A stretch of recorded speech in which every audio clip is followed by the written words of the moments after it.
don't don't ask yourself what the world needs. Ask yourself what makes you come alive, and then go do that, because what the world needs is people who are alive. Let me say that one more time. Don't ask yourself what the world needs. Ask yourself what makes you come alive, and go do that, because what the world needs is people who have come alive.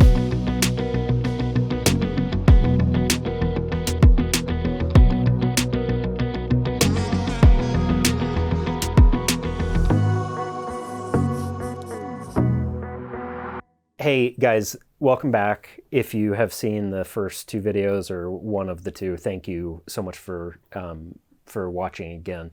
My name is Jonathan Hartog. I'm a mental health therapist in Littleton, Colorado. And the first video that Benjamin and I did, I didn't have a vision in my head at all for what we were going to be doing. I was just going to show up and just start talking about stuff. But the more that we've begun getting into this, the more that I am really wanting to say to you that as I'm thinking through what we're doing and where we're headed and where we're moving, the videos really are connected to one another. And so if this is the first one that you've watched, I just really want to encourage you to go back and watch the first two. I think these can stand on their own, but I also know that there's going to be different pieces from other ones that are going to make more sense and connect if you can just kind of track with them as we go. So in light of that, today I want to begin to talk about calling and purpose. I will say that this particular video is going to be the first one of, I don't know if it'll be 2 or 3 or 4. I don't really know, but just kind of want to start at the bottom of that mountain, and we'll just climb it together over the next 3 or 4 of these. In our culture, the way that most people live is the entire orientation is centered around money or power or fame in some capacity. So we orient our lives around success, whatever we deem as being successful, or our parents tell us is successful. Most of the time, even as a kid, you may have a dream in your heart, like I want to go do this. And then almost right on the heels of that, the question that most parents ask is, okay, how are you going to do that? How are you going to make that happen? How are you going to pay for it? How is that going to work? And then your dreams get squashed right from the beginning, because it's like, if you have to have all of that figured out, your dream is going to die very quickly. And so then you learn to kill your dream, and you kill your own desire, and then you live a life that's just practical and it's oriented around what everybody else is oriented around. But what if your life was oriented around purpose? So how do you even begin that journey? I need to go back to before I went to graduate school. I was 19 years old. My family, we grew up really poor. We didn't have hardly any money. And so I started working from when I was in 5th grade to buy my own clothes and to pay for things in my life. And I was just really exhausted. And I was talking on the phone one night to a family friend, a guy that grew up with my dad. His name was Dave Tone. And Dave said to me on the phone, he said, "You sound really tired. If you ever need a break and you want to move to Montana, you're welcome to come live with me." And I said right then, I said, "Wait, are you serious?" And he said, "Yeah, I'm dead serious." And I said, "Well, can I come like now?" And he said, "Yeah, I'll buy your ticket." 2 weeks later, I was on an airplane and I flew into Spokane, Washington. He picked me up at the airport that night, and we drove, I think it was about 3 or 4 hours, to Whitefish, Montana, where he lived. And we pulled up to his home, and he showed me to my room. And he said goodnight, and he shut the door. And then about 2 minutes later, he knocked on the door and he popped back in and he said, "Hey, a couple things. I don't know what you like to eat, but tomorrow we need to go to the grocery store to get you some food." So the other thing I need to tell you is that you can live with me for as long as you want to live with me. He had a lot of money at that point in time in his life. He said, you don't have to work. I'll pay for everything. I just want you to rest and do what you want to do. I live 5 minutes from the base of Big Mountain. There's a snowboard and snowboarding clothes in the garage. There's a stack of lift tickets in there. Just take whatever you want. And there's a truck out there that I have for you. Take the truck. Take the snowboarding clothes, go to the mountain, snowboard, do whatever you want to do, and you can just be here and just take the time that you need to take and live with me for however long you want to live with me. And in 2 weeks, I'm leaving to go on a trip to Hawaii, and I need to know by tomorrow if you want to go, because if you do, I need to get your ticket. And I said, I want to go to Hawaii. And he said, okay, done, I'll get your ticket. And I woke up the next morning and he said, are you ready to go to the grocery store? And I said, sure. So we got in his truck and we drove into town to Safeway. And we walked into Safeway and Dave said, so what do you like to eat? And I said, I don't really know, whatever you like is fine with me. And he said, I didn't ask you what I like to eat. I asked you what you like to eat. And I said, I don't really know. He said, let's start with breakfast. What do you normally like to eat for breakfast? And I said, I normally eat cereal. He said, do you like cereal? And I said, I do. And he said, well, what kind of cereal do you like? And I said, whatever you eat is fine with me. And he said, man, we're going to be here for a really long time because I'm not going to make a single decision. You are going to decide everything that we buy. And I remember when I said to him, I said, I love Cinnamon Toast Crunch. He said, you love it? I said, I love it. He's like, that's fantastic. And he pushed the cart over the Cinnamon Toast Crunch. He reached his arms out and he grabbed like 10 boxes and he put them in the cart. And he looked at me and he said, okay, that's a good start. What do you like for lunch? And he began to awaken my desire through something very, very basic, like food. And over the course of the months that I spent living with him in Montana, he kept asking me slightly deeper and deeper and deeper and deeper questions. And here's the thing is I think that what I had done up until that point in time in my life is I had looked out here at, okay, how do I make a living? How do I make money? What's a sustainable career path? But all of those questions are not nearly as important or significant is in going really deep into your own heart and going, what do I want to do? What do I desire?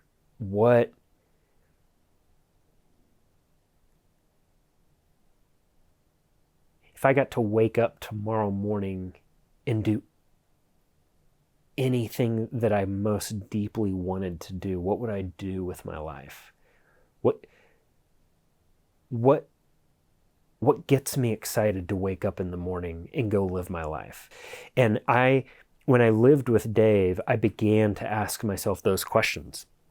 I began to ask myself that for the first time in my life, like, what do I want? I know for a fact that if it wasn't for Dave Tone, I wouldn't be doing what I'm doing today, because Dave began to connect me with my own heart by asking me, what kind of cereal do you like? It had to start that basic because I was so disconnected from who I was and what I wanted. And he awakened my heart, he awakened my desire, and then I began to live out of that place. There's a Hebrew word that is used often throughout the Old Testament, and the word is Shema. The way that it's used is Shema, O Israel. It's God talking to Israel, and it's the voice of God saying, listen intently, listen deeply. In here, listen, and then hear, and when you hear, follow and obey the voice of love. The voices in the world around us, the voices as a kid of parents and teachers, and the voices now of your boss, your spouse, your friends, all those voices are very, very loud. The voice that matters the most for your life is inside of you, and that isn't very loud. You have to get away and get out to be able to really hear that voice. I have a client who came in earlier this week, and he had on a hat and some like shorts and t-shirt, and I said, where are you coming from? And he said, I just got done hiking. And I said, you love to hike? And he said, I do. I hike all the time. And I said, well, where do you want to begin today? And he said, with shame. And I said, okay, what do you mean by that? And he started talking about being a Christian. He said, I haven't read my Bible or prayed or journaled in several weeks. I haven't had a quiet time in several weeks. And I said, okay, how often do you hike? And he said, as much as I can. And I said, like once a month? He said, oh no, like probably 4 to 5 times a week. I was like, wow, that's a lot. He said, yeah, I love it. And I said, well, why do you love it? And he said, it's so peaceful. You know, I get out into the mountains by myself and in nature, in the trees. And he said, and that's the space where I really just connect to my own heart. I said, so you hike and listen? And he said, yeah. And I said, that's your quiet time. You know, there's nothing wrong with reading the Bible and journaling. But what I did say to him is, if you read through the New Testament, you'll see in there that Jesus would often go away, and maybe he did this every single day, where he'd wake up early in the morning and he would go off into the woods or to the mountains to be alone, to listen. He would go listen. Jesus didn't go to a Starbucks and read the scrolls and write on a rock. That's not what he did. He went away out into nature and he listened. And so what are the ways that you listen to your heart? If you aren't deeply connected to the voice of your own heart, to the voice of love inside of you, back to Shema, listen intently, you will not know your own desire, and you won't know the story that is yours to live. And by default, you will become a character in somebody else's story.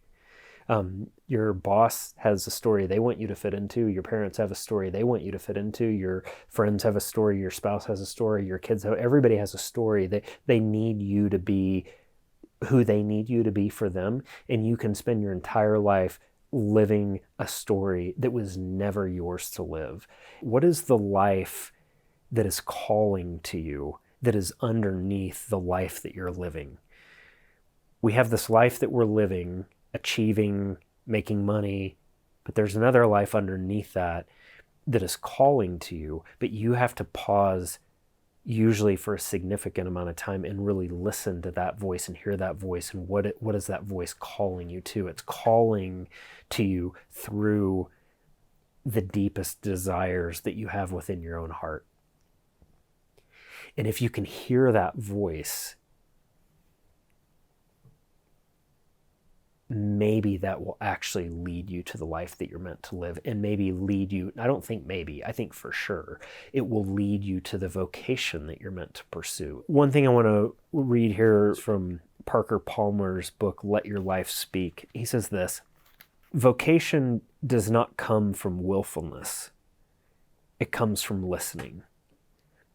I must listen to my life and try to understand what it is truly about, quite apart from what I would like it to be about, or my life will never represent anything real in the world, no matter how earnest my intentions. That insight is hidden in the word vocation itself, which is rooted in the Latin for voice. Vocation is rooted in the Latin word voice. Vocation does not mean a goal that I pursue. It means a calling that I hear.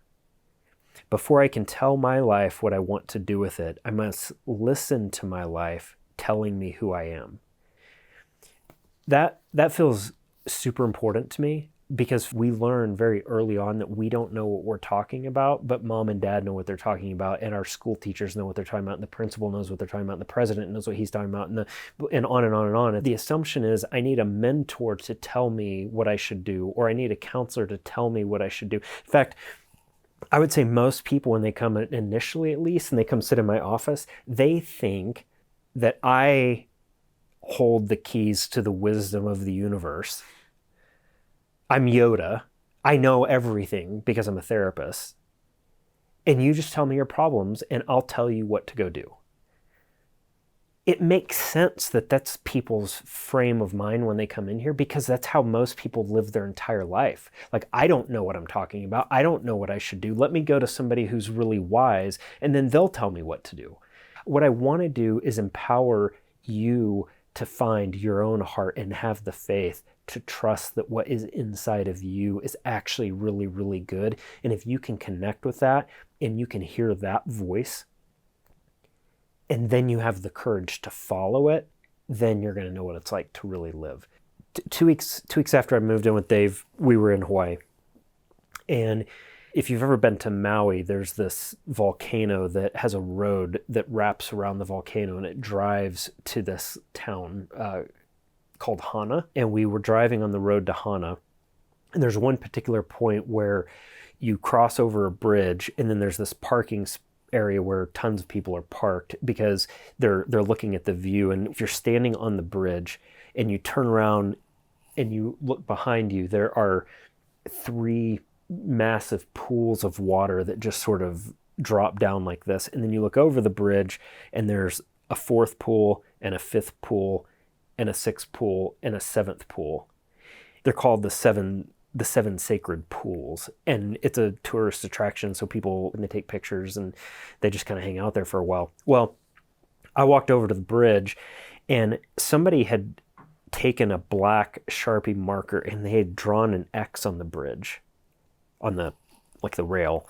And I asked somebody, I said, do you know what that is? And they said, yeah, if you stand on that X and you jump off, you won't hit any rocks. Now, the drop from that bridge down to that pool of water was about, you can Google it, I think it's about 60 to 70 feet. So like 60 feet would be approximately like a 6-story building. And I remember looking over the edge of this and looking at the water below, and it blew my mind that people actually did that. My first thought was you would have to be clinically insane to jump off this bridge. And then my thought went to, I wonder what it would be like to jump off this bridge. And then my thought went to, I can't jump off of this bridge. Like, that's terrifying. And then my mind went to, if I walk away from this, knowing that the only reason I walked away was because I was scared, I'm going to regret that for the rest of my life. So I turned to Dave and I said, I'm jumping. He said, you're jumping off the bridge? And I said, hell yeah, I'm jumping off this bridge. And he goes, okay, if you're going to jump, you got to wait about 20 minutes for me to get to hike down to the bottom of that last pool. He was really into photography and had these really long lenses. And he said, I need to get down to the bottom of that because I'm going to take pictures of you as you're jumping. So I waited about 20 or 30 minutes, and I looked over the edge and got really scared again. And about 3 hours later, I stood up on the bridge. And I jumped. And Dave took pictures the whole way down. And I hit that water. And then I swam to the edge of what would have been a cliff. And I looked over to the next pool of water, which was probably about 40 feet. Stood there for about 10 minutes and then jumped. Then I swam to the edge of that, looked to the next one, took about a minute and jumped. Then swam to the edge of that, jumped off the last one right away. And then I met Dave, who was standing there at the bottom and taking pictures of the whole thing the whole time. But I had made a decision in that moment that was I didn't realize this at the moment, but that was going to change the rest of my life, because I had made a decision that if I know I'm making a decision out of fear, I made the decision that fear is not going to drive the rest of my life. And I just believe that when we really, really listen to what we really, really want to do, I'm going to listen to my own heart, and I'm going to trust that it's good, and I'm going to have the faith to follow it and the courage to step into it. Just like I jumped off of that bridge, I'm going to have the courage. I'm not going to not do it because I'm scared. And then having the faith that if I follow this, that it's going to begin to open to me. The path is going to open to me, and I'm going to understand the next step and the next step and the next step. And that's how this works. I am convinced that's how this works. That's how the path unfolds. You will never see the end at the beginning. If I left you with anything to think about, it would be just simply that question, like, do you know what I mean when I say listen to your deep desire? And maybe for some of you, it may start with something as simple as it did for me with, what do you like to eat? What do you enjoy? I remember making a list when I was in my early 20s because I just was so disconnected. What are the things I love? And it ranged from coffee to snowboarding to fire. I like fire. I remember writing fire. I love fire.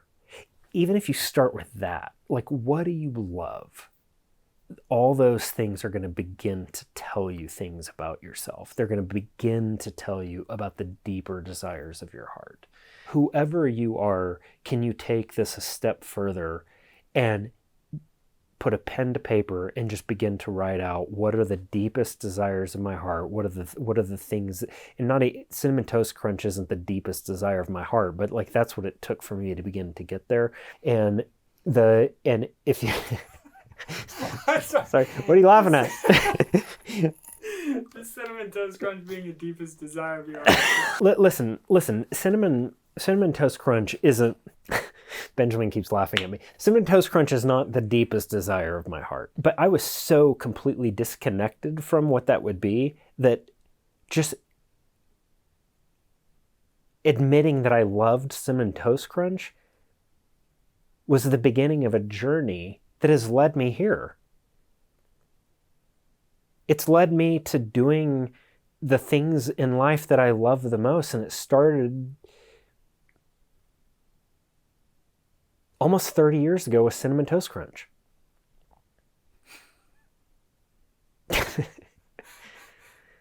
It did. And so I don't, and you know, let me say that, let me say this too. Let me say this a minute too. Benjamin, who is sitting behind the camera right now, he had been at a wedding that I had officiated a year and a half ago or whatever. And over the course of that time, he was listening to his own heart. He came to me, said, hey, like I'm interested in doing some videos of you teaching and talking, telling stories, whatever. Can we get together and talk about it? And I said, yeah, sure, let's do it. And so we got together and we talked about it. And as he asked me, like, is this something that you would be willing to do or that you would want to do? I asked myself the question, do I want to do this? Another way of even asking that question for me is, does that sound like fun to me? Does it sound like fun, or does that just sound like a lot of work? I'm like, it is work for sure, but does it sound like fun? And I looked deep inside of me and I was like, you know what, that does sound like fun. Now, let me tell you this a minute. I see clients Monday, Tuesday, Wednesday, and Thursday every week. Benjamin and I do these videos on Friday. Friday is a day off for me. And we're doing something that takes a lot of time. This takes a lot of time for him and for me. And we don't make money doing this. So the question isn't like, is this going to be financially profitable for me? The question is, do I want to do it? And it's so much fun for me. I love doing it. I love everything about it. And so I said yes, and I continue to do it because I love it and it brings me joy and it's fun for me. And that's why. And I don't ever know wherever anything is going to lead, but that's not really for me to decide. That's the problem with this, is that we don't get sort of a blueprint of here are all the steps and here's what it's going to look like. It's not nearly that clean, because it really is a life of listening and a life of trusting that what is in you is good.